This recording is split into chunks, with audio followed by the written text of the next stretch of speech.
Good morning friends, so welcome to the prelims booster session. आज का पहला topic है fourth mass coral bleaching. Topic आपके environment के लिए इंपॉर्टेंट है। तो यूएस के नोआ ने कहा है कि वर्ल्ड जो है वो fourth mass coral bleaching event जो है वो विटनेस करने वाला है, जिसमें कि कई ट्रॉपिकल रीफ्स जो हैं वो डाई हो जाएंगे, इंक्लूडिंग ऑस्ट्रेलिया का ग्रेट बैरियर रीफ। उसके भी बहुत से पार्ट्स जो हैं वो डाई होने वाले हैं। तो पहले तो हम समझते हैं कोरल्स और कोरल रीफ्स होते क्या हैं। कोरल्स बेसिकली एनिमल्स हैं जिनको हम पॉलिप्स भी कहते हैं, और ये एक सिम्बायोटिक रिलेशनशिप में रहते हैं जूसेंथले के साथ, जो कि एक टाइनी एल्गी है। ये एल्गी जो है वो कोरल्स को फूड और ऑक्सीजन प्रोवाइड करती है, और of course coral in return उनको एक सेफ प्लेस टू लिव देते हैं। कोरल रीफ्स बेसिकली एक लाइमस्टोन स्ट्रक्चर्स हैं जो कि thousands of tiny coral animals बनाते हैं, और ट्रॉपिकल क्लाइमेट्स में खासकर ये पाया जाता है। कोरल ब्लीचिंग फिर क्या होता है? तो कोरल ब्लीचिंग में क्या होता है कि जब कोरल्स कुछ स्ट्रेसफुल कंडीशंस में आ जाते हैं, तो जैसे कि हाई टेम्परेचर, पोल्यूशन, या फिर वाटर की जो है ज़्यादा एसिडिक हो जाए अगर, तो वो जूस एंथले को एक्सपेल कर देते हैं, और कोरल जो है वो उसकी वजह से जो है अपना कलर लूज़ करने लगते हैं और वाइट हो जाते हैं। इसको हम ब्लीचिंग कहते हैं। कोरल ब्लीचिंग का मतलब ये नहीं कि कोरल रीफ्स मर गए। ऑफ कोर्स इसका मतलब ये है कि जो जूसेंथले हैं उनको रिमूव कर दिया गया है कोरल्स द्वारा, लेकिन ऑफ कोर्स अगर स्ट्रेस को हम रिमूव कर दें तो जूसेंथले वापस भी आ सकते हैं, है ना। कोरल्स फिर रिकवर भी हो सकते हैं। कोरल रीफ्स जो हैं वो एक होम प्रोवाइड करते हैं, सोर्स ऑफ फूड देते हैं काउंटलेस स्पीशीज ऑफ फिश को और मरीन क्रिएचर्स को, और ये कोस्ट लाइन को भी प्रोटेक्ट करते हैं इरोजन और स्टॉर्म से। तो कोरल रीफ्स जो हैं एक नेचुरल ब्यूटी भी होते हैं ऑफ कोर्स बायोडाइवर्सिटी की। तो national oceanic and atmospheric administration जो नोआ है यूएस का, उन्होंने कहा है कि वर्ल्ड जो है वो fourth mass coral bleaching event witness करने वाला है 1998, 2010 और 2014 के बाद अब ये तीसरी होगी, चौथी होगी। 2014 से लेकर 2017 के बीच में जो हुई थी उसमें लगभग 15% ऑफ वर्ल्ड के रीफ जो हैं उनमें ये ब्लीचिंग देखने को मिली थी। और ऑलरेडी हमारा जो फर्स्ट 12 मंथ पीरियड है उसमें हमें एवरेज टेम्परेचर जो है वो 1.5 डिग्री सेल्सियस से ज़्यादा देखने को मिला है। ठीक है, तो उसकी वजह से जो है ये of course pre industrial level से, तो इसका मतलब क्या है कि जो है कोरल ब्लीचिंग तेज़ी से जो है वो फिनोमेना शुरू होने वाला है। ठीक है, नेक्स्ट हम टॉपिक देखते हैं Google Duo listing of apps. ये टॉपिक आपके इकोनॉमी के लिए और गवर्नेंस के लिए दोनों के लिए इंपॉर्टेंट है। गूगल ने अनाउंस किया था अभी रिसेंटली कुछ फर्म्स को जो है वो मार्केट प्लेस से अपने गूगल प्ले से जो है वो रिमूव कर दिया था, लेकिन मिनिस्ट्री ऑफ इलेक्ट्रॉनिक्स के इंटरवेंशन के बाद इन ऐप्स को रिस्टोर कर दिया गया। तो इशू क्या है? इशू है गूगल की प्लेटफॉर्म फीस। जो भी आप गूगल के एंड्रॉयड जो आपका प्ले स्टोर होता है उससे आप परचेज़ करते हो, उससे उसमें जो है गूगल उस पर्टिकुलर ऐप से 11% से लेकर 30% तक पर ट्रांजैक्शन की फ़ीस लेता है। जो इंडियन डेवलपर्स हैं, कई तरह के ग्लोबल डेवलपर्स भी जो हैं, उनको लगता है कि ये फ़ीस जो है बहुत हाई है। गूगल और एप्पल दोनों ही अपने जो है डुओपोली का फ़ायदा उठाते हैं, और इसके अगेंस्ट जो है इंटरनेशनल रेजिस्टेंस भी डेवलप हो रही है, इंक्लूडिंग जो बड़ी बड़ी सर्विसेज हैं जैसे स्पॉटिफाई। उन्होंने तो यूरोपियन कमीशन में कंप्लेंट भी की थी, और एप्पल को जो है फ़ाइन भी देना पड़ा था इस पर्टिकुलर अनफेयर ट्रेडिंग कंडीशंस के अगेंस्ट। लेकिन अनलाइक एप्पल, गूगल जो है वो थर्ड पार्टी ऐप स्टोर्स भी अलाउ करता है, जिसकी वजह से जो है कुछ थोड़ा बहुत लीवे ज़रूर मिल जाता है इन डेवलपर्स को, जबकि एप्पल तो वो भी अलाउ नहीं करता है। ठीक है, तो अब इसमें कंपटीशन कमीशन ऑफ इंडिया ने भी रिस्पॉन्ड किया। कंपटीशन कमीशन ऑफ इंडिया ने 2022 में गूगल को 936 करोड़ रुपीस का फ़ाइन लगाया था इन्हीं प्ले स्टोर पॉलिसीज़ की वजह से, जो कि अभी पेंडिंग है case national company law tribunal में। ठीक है, तो कंपटीशन कमीशन ऑफ इंडिया क्या है? एक स्टेचुटरी बॉडी जो 2009 में बनाई गई कंपटीशन एक्ट के अंदर, और एक रॉबस्ट कॉम्पिटिटिव इन्वायरमेंट देना चाहती है कंट्री में। इसमें एक चेयरपर्सन होते हैं, 6 मेंबर्स होते हैं जो कि सेंट्रल गवर्नमेंट अपॉइंट करती है। अब इनकी पावर्स क्या है? कोई भी एग्रीमेंट जो है, कोई भी डोमिनेंट पोजीशन है अगर एंटरप्राइजेस की, उसको है ये इंक्वायर कर सकते हैं, और इनके पास मॉनेटरी पेनल्टीज़ लगाने की भी पावर होती है अगर कोई कंपटीशन एक्ट के प्रोविजंस को वायलेट करता है तो। नेक्स्ट हम टॉपिक देखते हैं उद्गम पोर्टल। ये टॉपिक इकोनॉमी के लिए इंपॉर्टेंट है। तो आरबीआई ने कहा है कि 30 बैंक्स जो हैं वो अनक्लेम्ड डिपॉजिट्स या अकाउंट्स को जो है फैसिलिटेट कर रहे हैं उद्गम पोर्टल के अंदर। तो उद्गम का मीनिंग क्या है? Unclaimed deposits gateway to access information. RBI का ये एक पोर्टल है जिसमें कि आपके अगर कुछ अनक्लेम्ड डिपॉजिट्स हैं किसी बैंक अकाउंट में, तो आप वो चेक करके क्लेम कर सकते हो। जो ये 30 बैंक्स हैं, लगभग 90% ऑफ अनक्लेम्ड डिपॉजिट्स इन्हीं बैंक्स में जो है वो वैल्यू टर्म्स में सिचुएटेड है। ठीक है, नेक्स्ट हम टॉपिक देखते हैं मीथेन सैट। ये टॉपिक इन्वायरमेंट के लिए इंपॉर्टेंट है। मीथेन सैट एक सैटेलाइट है जो कि मीथेन एमिशंस को ग्लोबल स्केल पर ट्रैक और मेजर करेगी। स्पेस एक्स के फैल्कन 9 रॉकेट में से इसको कैलिफोर्निया से जो है वो लॉन्च किया गया है। और मीथेन बहुत इंपॉर्टेंट है क्योंकि मीथेन लगभग 40% ऑफ जो है ह्यूमन फॉसिल फ्यूल की वजह से जो है almost 40% of human cause methane emissions होते हैं, तो उसी को ट्रैक करने के लिए सैटेलाइट जो है वो भेजी गई है। अब मीथेन जो है वो बहुत इंपॉर्टेंट है क्योंकि ये इनविजिबल है लेकिन बहुत ही स्ट्रॉन्ग ग्रीन हाउस गैस है। लगभग 30% ऑफ ग्लोबल हीटिंग इसी की वजह से होती है। मीथेन जो है वो 80 टाइम्स मोर पोटेंट है than carbon dioxide in causing global warming. तो even ground ground level ozone से जो है लगभग प्री मेच्योर डेथ्स हो रही हैं, ठीक है। और ये मीथेन जो है ये ग्राउंड लेवल ओजोन बनाने में भी जो है वो कंट्रीब्यूशन देती है। तो मीथेन सैट का रोल क्या होगा? मीथेन सैट जो है अर्थ को 15 बार जो है वो चक्कर लगाएगी हर रोज़ और डेटा कलेक्ट करेगी जो कि पब्लिक को फ्री में रियल टाइम बेसिस पर उपलब्ध कराया जाएगा। तो इसको इन्वायरमेंटल डिफेंस फंड, एक यूएस बेस्ड एनपीओ है जो जिन्होंने इसको लॉन्च किया है। तो high resolution data, even smaller sources जो मीथेन के हैं उनको भी ट्रैक करेगा ये satellite. High resolution infrared sensor और स्पेक्ट्रोमीटर लगा है इसमें और मीथेन कंसनट्रेशंस के जो है डिफरेंसेस को भी ट्रैक कर सकता है। इवन स्मॉलर एमिशन सोर्सेज को भी ये पिकअप कर सकता है दैन प्रीवियस सैटेलाइट्स। जो डेटा होगा वो गूगल के पास भेजा जाएगा क्योंकि गूगल इसमें मिशन पार्टनर है। तो गूगल अर्थ इंजन प्लेटफॉर्म पर ये डेटा आम लोगों को उपलब्ध कराया जाएगा। तो मीथेन सैट की सिग्निफिकेंस क्या है? क्योंकि आपको याद होगा कि ग्लोबल मीथेन प्लेज ली है लगभग 150 कंट्रीज़ ने, जिसमें कि कहा गया है कि वो अपने मीथेन एमिशंस को लगभग 30% तक कट करेंगे, 2020 लेवल्स पर लेकर जाएंगे बाय 2030। और 50 कंपनीज़ ने भी कमिट किया है कि वो मीथेन एमिशंस को कट करेंगे, ठीक है। नेक्स्ट हम टॉपिक देखते हैं ई किसान उपज निधि। ये टॉपिक इकोनॉमी के लिए इंपॉर्टेंट है। Union minister for consumer affairs ने e Kisan Upaj Nidhi digital gateway को लॉन्च किया है जो कि warehousing development and regulatory authority का ही एक डिजिटल गेटवे है। इसमें जो है फार्मर्स अपने प्रोड्यूस को स्टोर करके रख सकते हैं WDRA वेयर हाउस में 6 महीने तक और 7% इंटरेस्ट पर एनम उन्हें दिया जाएगा। डिस्ट्रेस सेल्स को रोकने के लिए ये डिजिटल इंटरवेंशन है और पोस्ट हार्वेस्ट स्टोरेज ऑप्शंस जो है फार्मर्स को इसमें प्रोवाइड कराए जाते हैं। तो warehousing development and regulatory authority है क्या? इसको warehousing development and regulation act के अंदर बनाया गया है। Negotiable warehouse receipt system जो है कंट्री में एस्टेब्लिश करता है ये और फार्मर्स को हेल्प करता है कि वो इन रिसीट्स के अगेंस्ट जो है वो लोन ले सकते हैं। 136 एग्रीकल्चर कमोडिटीज़ और 24 है हॉर्टिकल्चर कमोडिटीज़ जो है वो सपोर्टेड है इसमें और उनको जो है स्टोर किया जा सकता है। नेक्स्ट हम टॉपिक देखते हैं लीप्स। गवर्नेंस के लिए टॉपिक इंपॉर्टेंट है। Department for promotion and industry and internal trade जो है उन्होंने भी रिसेंटली लीप्स वैलिडेटरी सेशन जो है वो कंडक्ट किया है।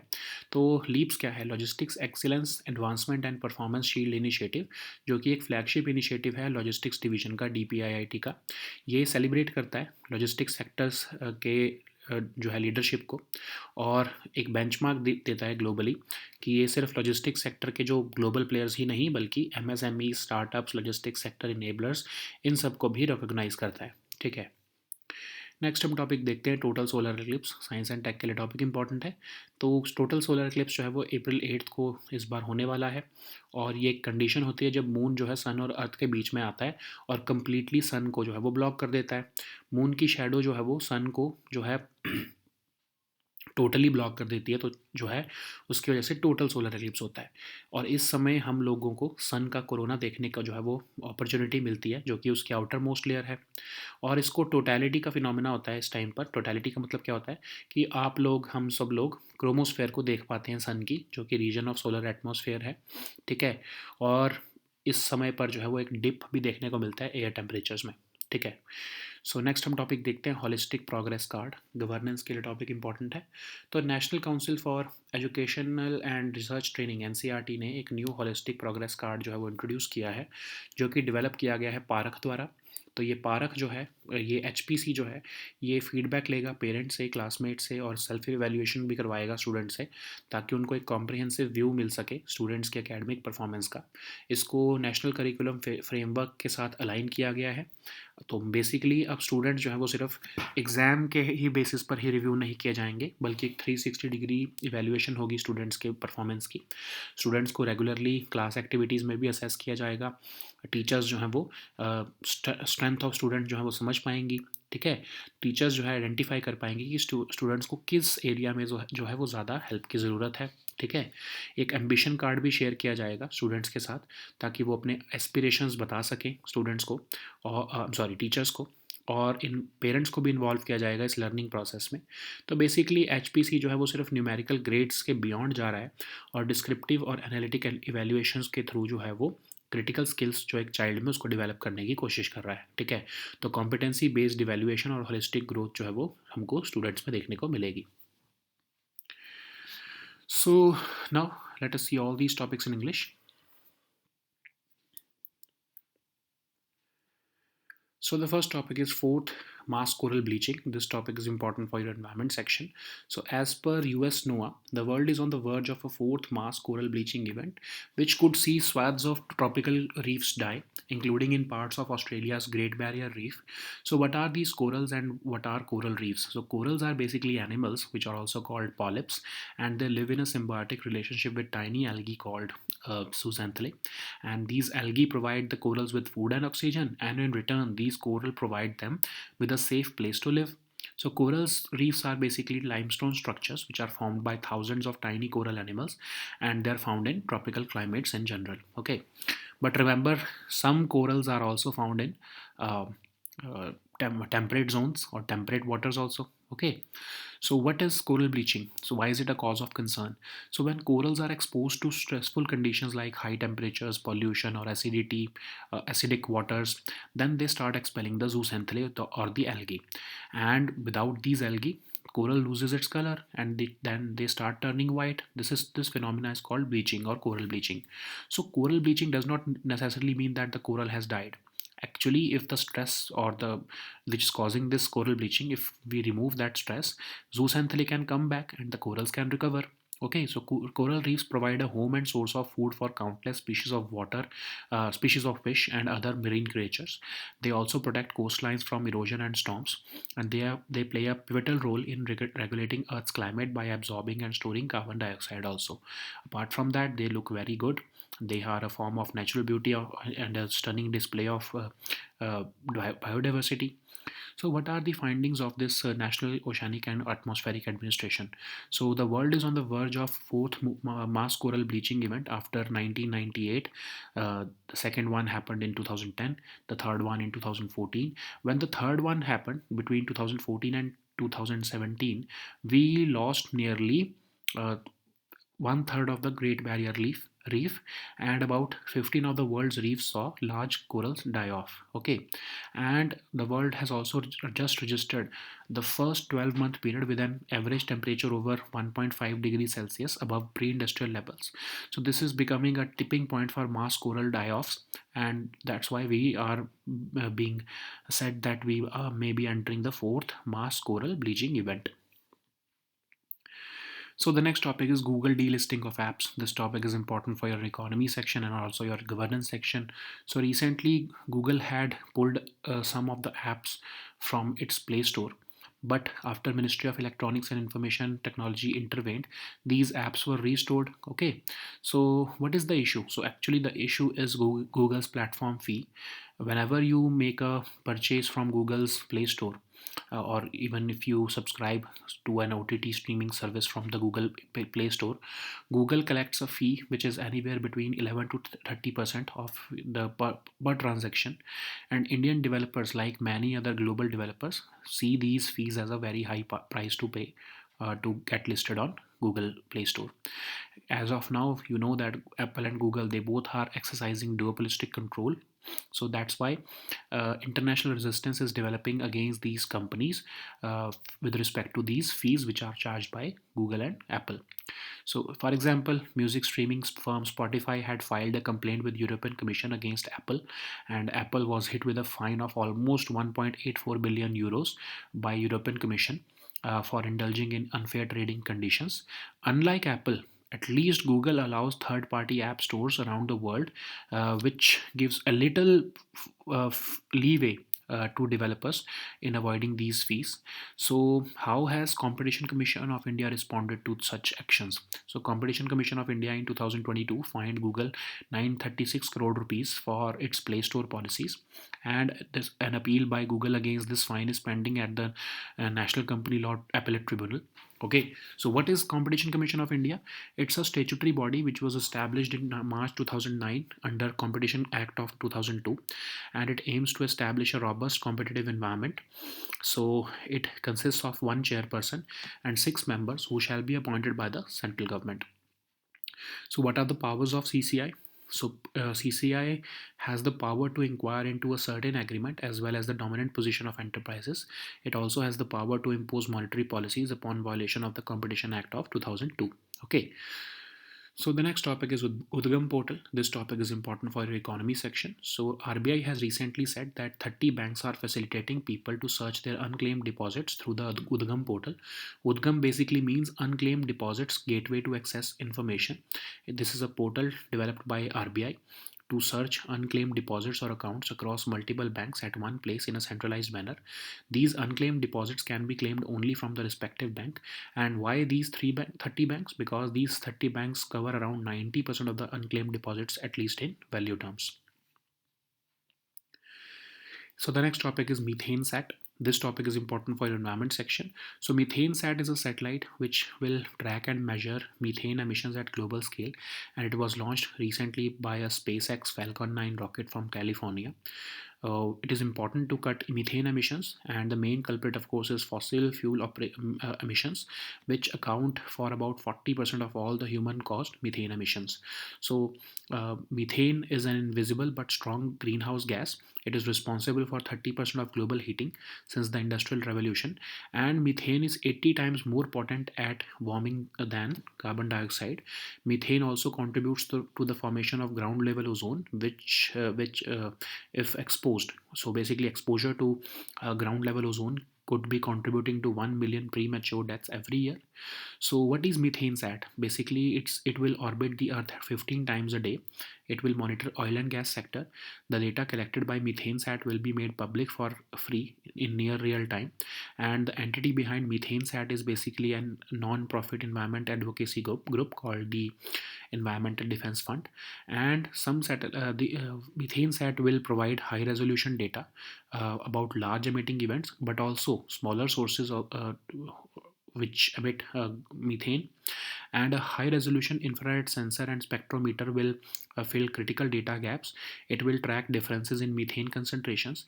It will also enable it to pick up smaller emission sources than the previous satellites. The data will be collected and it will be analyzed by cloud computing and AI technology developed by Google. So data will be made public through Google's Earth Engine platform. So more than 150 countries, we all know that they have signed global methane pledge in 2021, and they have committed that they will cut at least 30% of methane emissions from 2020 levels by 2030. So during last year's COP, more than 50 companies also committed to virtually eliminating methane emissions and routine flaring. So the next topic is e-Kisan Upaj Nidhi. This topic is important for your governance section. So Union Minister for Consumer Affairs has recently launched this e-Kisan Upaj Nidhi digital gateway, which is a platform of warehousing development and regulatory authority. It will ease the procedure of farmer storage at any registered WDRA warehouse for a period of 6 months at 7% interest per annum. So this digital intervention will mitigate distress sales by farmers and they will be provided with viable post-harvest storage options. So what is Warehousing Development and Regulatory Authority? It was established under the Warehousing Development and Regulation Act of 2007. It will establish a negotiable warehouse receipt system in the country. So these negotiable warehouse receipts will be issued by WDRA, and it will help the farmers to seek loans from banks against the national warehouse receipts. And 136 agricultural commodities and 24 horticultural commodities are currently eligible for the benefits under the WDRA schemes.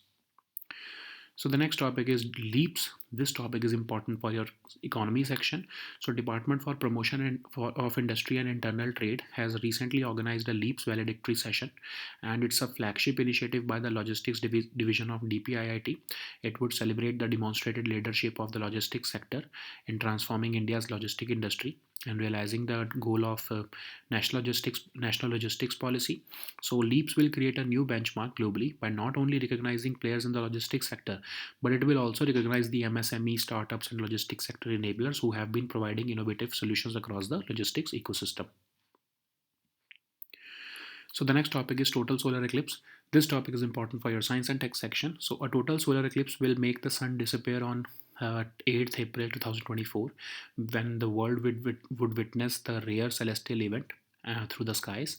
So a total solar eclipse is a condition when the moon passes between sun and earth and it completely blocks the sun's disk. So moon's shadow completely covers the sun, and that's why it is known as totality. And we will experience the total solar eclipse. So it will allow us to witness the path of totality and to observe the sun's corona, which is the outermost layer of the sun's atmosphere. And this solar eclipse will be characterized by a phenomena known as totality, which is a condition when viewers are able to see the chromosphere along with corona. And it will also be marked by a dip in air temperatures. Okay. So the next topic is holistic progress card. This topic is important for your governance section. So NCRT has recently introduced a new holistic progress card, which has been developed by Parak.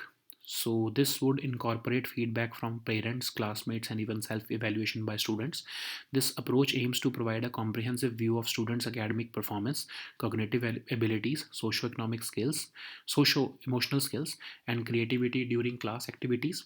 And HPC aligns with the National Curriculum Framework for School Education to prioritize a learner-centric evaluation. HPC will no longer depend on marks or grades only, and it will rely on a 360-degree evaluation. Students will be regularly assessed through class activities. Teachers will be able to register the strength of a student, like their ability to collaborate, follow instructions, show creativity or empathy, etc. Similarly, weaknesses like lack of attention, peer pressure, lack of preparation will also be identified by teachers, and it would help the students, as the teachers would be able to see where the students need help. Okay, so an ambition card will also be made available to students so that they can outline their aspirations, areas for improvement, the necessary skills and habits to fulfill their ambitions. The HPC seeks to involve parents also in this learning process. Peer evaluation will also be a key element, and students will assess their classmates so as to contribute to these activities.